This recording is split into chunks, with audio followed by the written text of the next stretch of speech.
Let's work on some elapsed time word problems using a T-chart.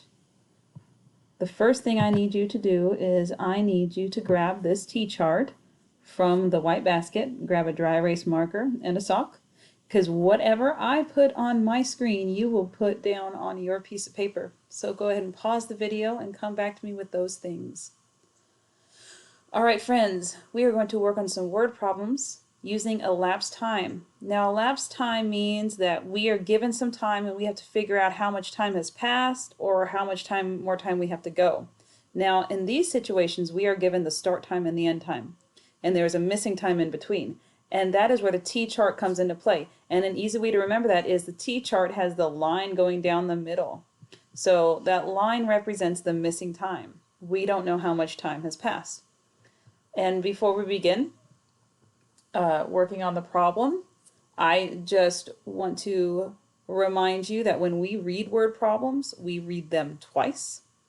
Okay, just so you know exactly what they're trying to find. I'm not going to go through the whole recube strategy with this, but please just remember that. Okay, so Walter woke up Saturday morning at 9:10. He was dressed and ready to go at 9:57. How many minutes did it take Walter to get dressed and ready to go? So I'm looking at this word problem, and I have a start time of 9:10. And I have an end time of 9:57. So I have a start time and end time. I need to know the elapsed time, the time in between. Well, when we are adding and subtracting time, it is important that we find the nearest time that's easy for us to add. We can add 10 minutes at a time, we can add 30 minutes at a time, and those are times that we are familiar with working with. So if I'm at 9:10, I think an easy thing for me to do would be to get to 9:30, because I know that it's only another half hour to the next time frame, or to 10 o'clock if I'm trying to get to 10 o'clock, or it's easy for me to add on increments to 9:30 because it's a nice even number. It's easy to work with. So 9:10 to 9:30. So I'm going to go from 9:10 to 9:30. Well, the only thing that is changing here are the minutes. The the hours staying the same. So 10 to 30, that's only 20 minutes. So I've added 20 minutes. 20 minutes. So I'm at 9:30. I need to get to 9:57. Now I am not going into the next hour. I'm still staying within the 9 time zone. So I am just changing my minutes. So one thing you can do is you can kind of ignore the hour and just look at the minute. Ask yourself, how far is it from 30 to 57? Okay, if that is too much of a stretch, maybe ask yourself, how far is it from 30 to 50? 30 to 50. Some of you might be doing this math in your head. That's important. 30 to 50 is 20. We can add 20 more minutes to get to 9:50. So from 9:30 to 9:50 would be 20 more minutes. Because so far we added 10 minutes to, we started at 9:10 and we added 20 minutes to get to 9:30. We're adding 20 more minutes to get to 9:50. Well, if we're at 9:50, all we need to do is to get to 9:57. 9:57. And that's just 7 more minutes. Well, that's all that is.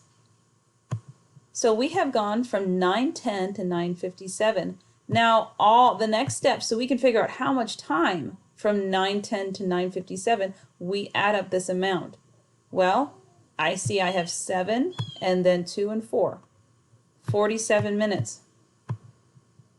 47 minutes from 9:10 to 9:57. 47 minutes. And I hope that you have been writing down everything I've been writing down. If you have not, go back and rewatch this and write everything down. This is important. Okay, we're going to do another word problem. Next problem. Daniel started watching a movie at 4:45. He got up to eat dinner at 5:33. How many minutes did Daniel watch his movie? So the first thing we're going to do, start time, 4:45. End time, 5:33. And as I said in the other word problem, let's try to get to a familiar time that's easy for us to work with. Those familiar times can be the 15 minutes, the half hours, and the on the hours, like 4 o'clock, 5 o'clock, 6 o'clock. And if I'm at 4:45, let's try to get to 5 o'clock. We're trying to get to 5:33, and that's our end goal. But 4:45 to 5 o'clock. Well, if I think of a clock in my hand, and if the minute hand is at the 9, and I need to get all the way up to the 12, that's a quarter of an hour. That is 15 minutes. 4:45 to 5 o'clock is 15 minutes. So let me write down 5 o'clock and 15 minutes. Now I'm at 5 o'clock. I need to get to 5:33. I'm going to do 2 steps. Some of you might already want to jump up to 5:33 and just add 33 minutes. Some of you feel comfortable with that, but I'm just going to add 30 minutes. 30 minutes. I'm just going to go to 5:30 because I'm going to stick with what might feel comfortable in this moment. Going from 5 o'clock to 5:30. 30 minutes. Okay. And then I'm at 5:33. I need to go 3 more minutes to get to 5:33. Add 3 more minutes. Okay. So I was at 4:45. I added 15 minutes to get to 5 o'clock. I added 30 minutes to get to 5:30. I added 3 more minutes to get to 5:33. Let's add up how much time. 5 plus 3 is 7. 3 plus 1 is 4. That was 47 minutes. All right, 47 minutes. So if you need to review elapsed time, especially with word problems, please go back, rewatch this video, do these problems on the T-chart. And you'll also need to use this T-chart for some IXL tasks I'll ask you to do. Hang on to this T-chart. Okay, use it, please. Don't try to do this in your head. It's not a big deal to have to use those to help you. All right? Thank you for learning with me.